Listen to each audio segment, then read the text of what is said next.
All right, we are recording now. Good morning.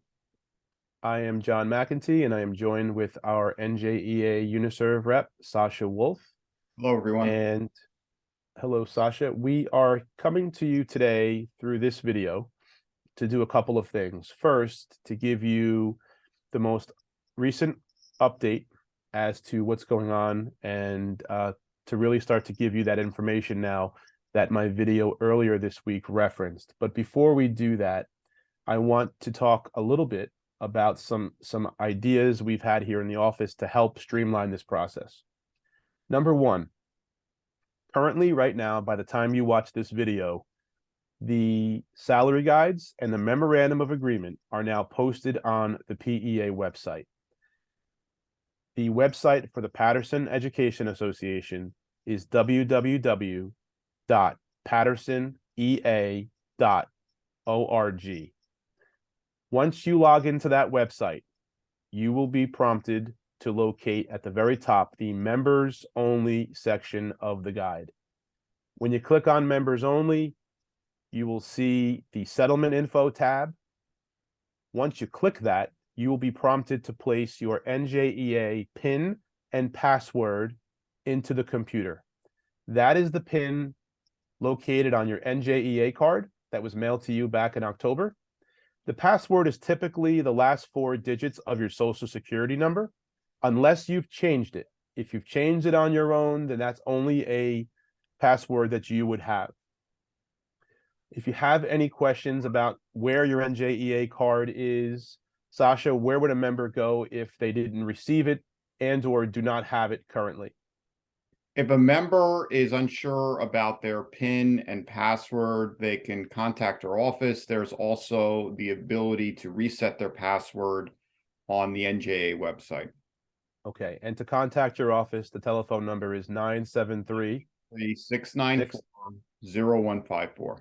Okay, that is the NJEA office telephone number.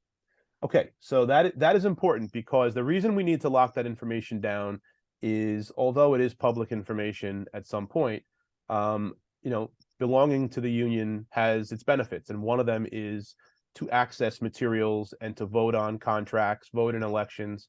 So we are mandating that only members have access to that.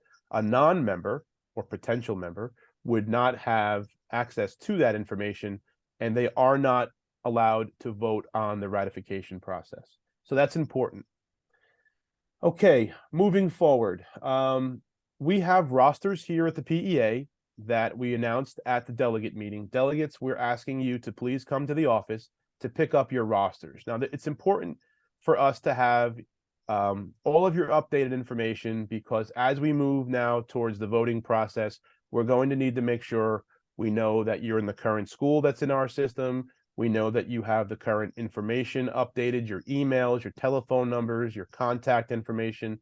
Folks, as you know, are transferred daily almost. We get dozens of transfers and leave of absences, all of that stuff. So it's important to make sure we know where you are. Delegates have already started to come down to pick it up, but that will be ready for you immediately. In fact, it's ready now. We're located at 445 Straight Street, 3rd floor.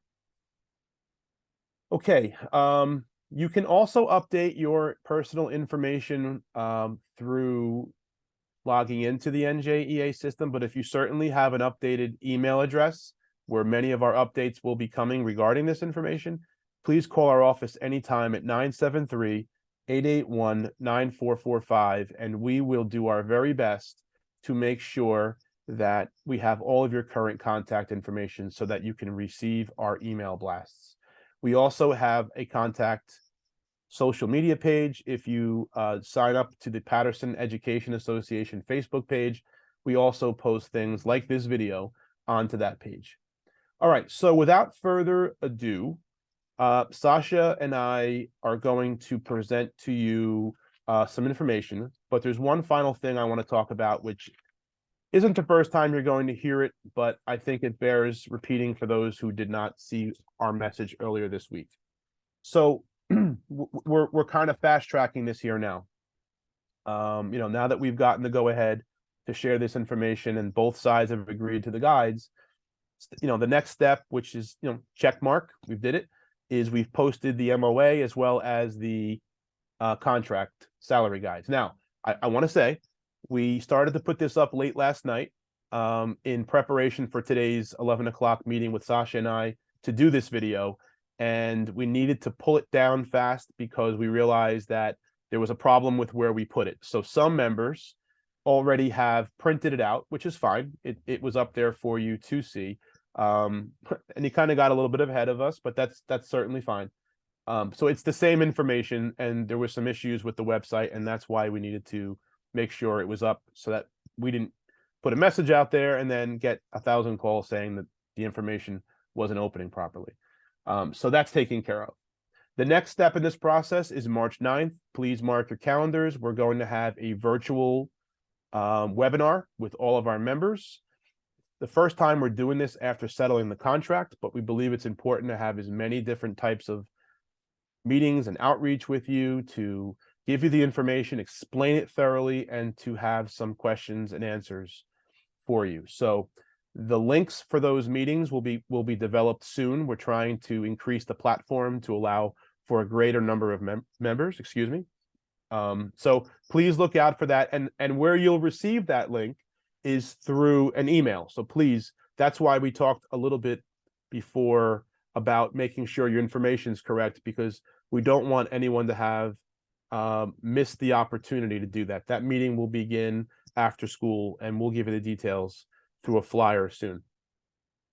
Once we get beyond that part, we're going to have, like I talked about, that one-page document, which Sasha will talk a little bit later, which is going to give you your salaries for the 5 years of the contract, as well as your cumulative earnings. Those pages are for discussion purposes only. Obviously, it's contingent upon, a lot of different factors, but it's a general idea as to where you should be over the 5 years. Meaning someone could have a mistake right now in the district system and not realize it, which could amend those numbers slightly. And then we're going to have our general membership meeting. We've been approved to utilize the John F. Kennedy Auditorium at 4:30 on March 21st, 2023. And we will make sure that everyone has the ability to come and speak in person as well. I think voting will, and the last step would be voting, and more information will be coming about that, hopefully before the spring break. Hopefully a lot of the members will feel that this has been a very transparent process. We're trying to get you involved through these different levels of communications that we have. And it is my hope to try to get this done before we leave for spring break. So with that said, I'm going to ask Sasha to please share his screen and go through a little bit of what we're going to talk about on the 9th. Just hold on a second, John.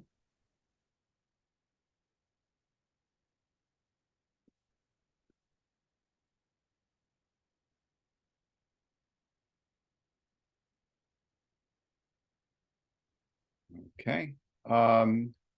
So this is a presentation that was originally intending to present at our March 9th session, but we also decided to present it today with the idea that the more times that you see it, the more information you have, the more times it has to absorb. And there may be some slight changes between now and March 9th, but you're going to get the gist of it.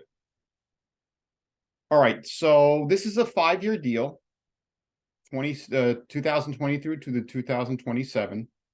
And there, as you can see from the MOA, there are not a lot of changes to the language in the contract. What's going to be most opportune for members is those employees who work in the high school. So right now in the contract, teachers can only be required to teach up to 2 preparations. That's going to increase to 3. And right now, teachers can only be required to change teaching stations up to 1 time per day. That's going to increase to 2 times per day. Other than that, there are no other changes to the high school workday. And as you know from many of our communications, the board was dead set on having teachers work a 6th and even a 7th period for free. That remains unchanged. Sixth period will still be voluntary, and those who do it will be compensated $4,500 per year. All right, the salary increases. You can see 4%, 4%, 3.5%, 3.5%, 3.5%. Now, those increases are not only to the salary guides, but to the coaching guides as well. So those values will go up by those percentages for each of the year of the new contract. And when the contract is printed, you'll see that new information. So what does it mean when you say we've had a 4% increase? You know, most people might look at that and say, oh, 4%. I'm getting a 4% increase on my individual salary. And that's not how it works. Basically, we look at the whole payroll cost, which is about $199 million. That's the cost to pay each and every member of the bargaining unit, all the teachers, secretaries, IAs, security officers, etc. And we add 4% to that. So you can see that in year one, which is 22-23, when we have a 4% increase of 199 million, that takes us to 207 million. So that approximately $8 million that was increased, that's what we do to spread out among the guides of the various job classifications. And you can see how that pot of money grows over the life of the contract. And every time there's that increase, we take that money, we add it to the salary guide. That allows people to both advance steps and for the steps to increase in value. All right, so where does this settlement land? Because those numbers don't mean anything by themselves. But as you can see, PEA really knocked this out of the park. You had the highest settlement in Passaic County and one of the highest settlements in the state. And you can see the comparisons.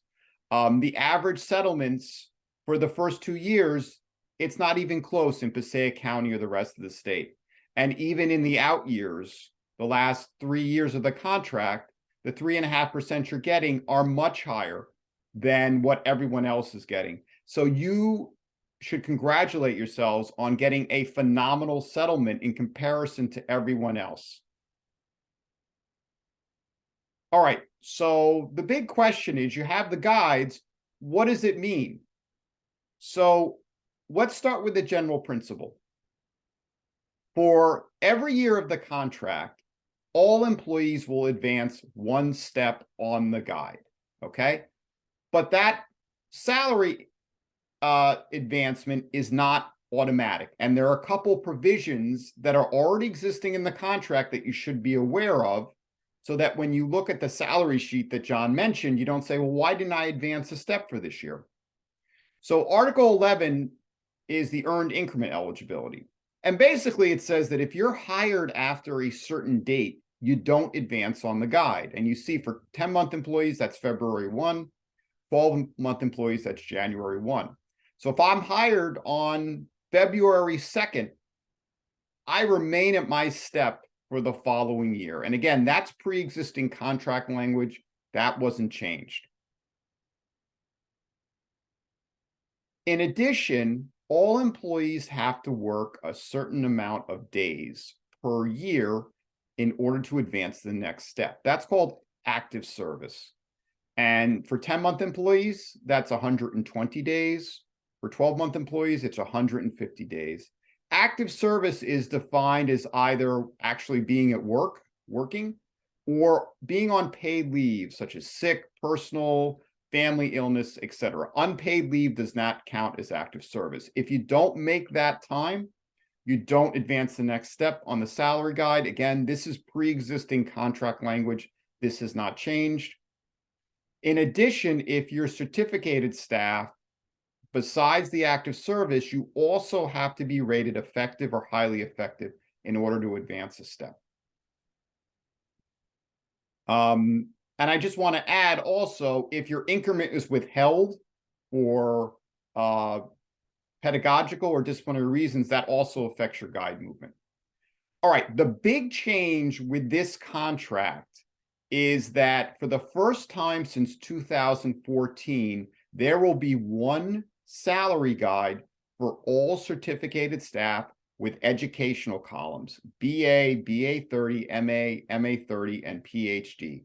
That means that employees who have that advanced standing will be able to earn more money based on that educational level attained. Now, how's this going to work?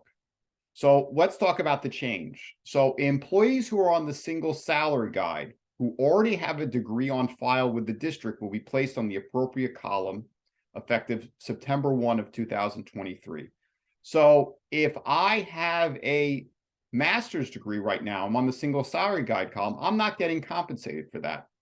But starting next year, I'll be able to move over to the master's column and get a bump in my salary for that degree. If you do not have a degree on file and you're on the single salary guide, you have to go through the equivalency process in order to receive credit. And just briefly, for those who are not familiar, twice a year, the district looks at employees who submit proof that they've got an advanced degree.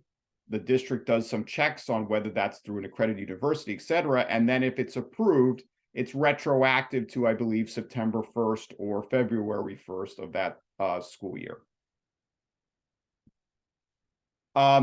If you're on the traditional guide, you will continue to receive credit for the advanced degree. So if I'm on the BA 30, I will continue to get BA 30 credit. Now, for everyone moving forward, if you earn a graduate degree, you have to apply for equivalency pursuant to the contract in order to get credit. And the horizontal movement for instructional assistants, those who get degrees or get credits, remains unchanged. All right. As John mentioned, salary guides and the MOA is available. These individual salary sheets will be distributed in the schools to all members. And I want to just reiterate something that John said. Those are for informational purposes only. When you're dealing with, almost 2,600 employees on different salary guides, different job classifications, there are bound to be mistakes. And, we're trying to get the information in real time, including people, as I said, maybe who got hired after February 2nd, or didn't work 120 days. So if there is an issue, let the PEA and the district know so we can correct that. But again, it just shows you what your guide movement will be, your salary, as well as other information. And that's all.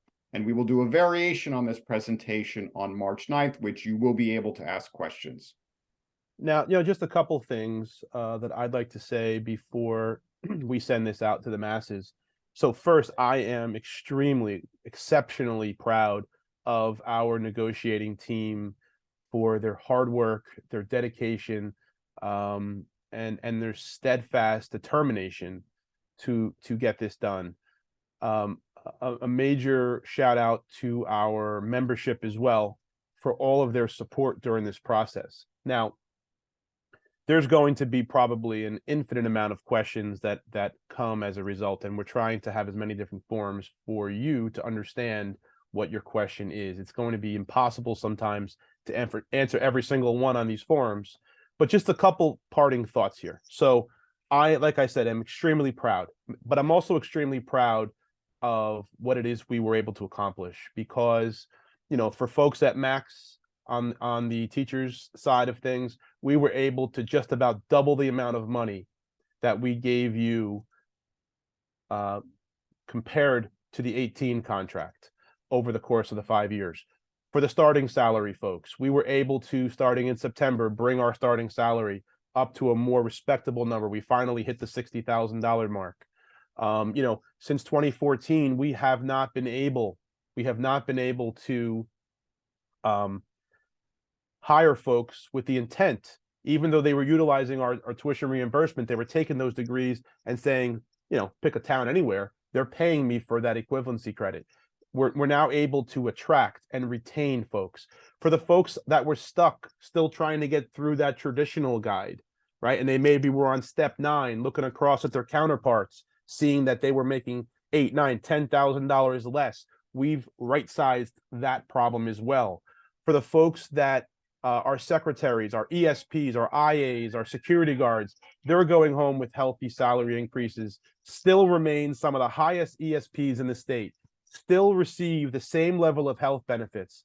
We were able to block off longer days that would have taken us through the month of July, longer year, I should say, through the month of July, longer days, which would have gone well into the 4 o'clock hour. We were able to keep off that 6th period in the high school. And yes, while there was a little bit of a give and take on the number of preps that a high school teacher can be asked to teach, we think that in comparison to the things that we could have accepted, this was the softest landing possible to get a deal done. Were there more things that we wish we could have walked away from at the table that were proposals? Absolutely. But all of the top goals that the membership sent us in there, the number one goal being to blend the guys back together again, was accomplished. So these accomplishments were not done by one person, and they certainly weren't done solely by the negotiating team. This was done with the entire membership's support and dedication to this process. And I'm just so proud. I'm just so proud of what we were able to do as a collective unit that I'm sure the membership will be proud as well. I think when each person gets to see their cumulative earnings over 5 years, I think you're going to say, job well done, PEA, job well done. So with that said, I'm sure most of you now have already jumped over to the website. You're taking a look at those guides. We'll try to be a little bit more in-depth on the 9th, but we just wanted to get this out to you because we know that there was a lot of anticipation. And one final thing I should have said, building these guides from the ground up again is essentially what we had to do, build them from the ground back up. When you pull guides apart the way the state did here back in 2014, that is a destructive thing to guides. And it's taken this long to have enough money to bring them back together. The reason we front loaded the contract in the first 2 years with higher percentages was because we knew we had to do a lot of this and to keep solid raises for our ESPs all at the same time. But as you start to see those the advanced equivalency credits start to pull away over year by year by year, you had to build them. You had to start to then put little bits of money there. But by year 5, you'll start to see, if you have an advanced degree, it starts to pull away nicely. And then it'll be in place for the next, 20, 30, 40, 50 years that this organization will continue to negotiate. And by then you'll start to see, hey, look, the hard work is done. Now when these settlements come in, years beyond, we can start to build on it. But if I had to pick one of the things that personally I was most proud of, is the fact that our ESPs make up about 17% of our association. They are some of the hardest working. They're the backbone of this school system. And through the course of some great legislation passed by Governor Murphy, through the Job Justice Bill, we can now say to our ESPs, they cannot privatize during the course of this 5-year deal. And that is what I'm most proud of, because we certainly want to make sure that we give them some job security as well. And this is phenomenal news. We locked into a 5-year deal. We've given our ESPs that job security that they need and truly deserve. And I'm just so grateful for everything. So with that said, we're going to conclude this here now. We're going to try to get this onto YouTube, out through our email blasts, and certainly onto our social media page. I look forward to seeing you all at our next virtual webinar, which is on the 9th. I look forward to seeing you also in person, and have a wonderful weekend, everyone. Enjoy it.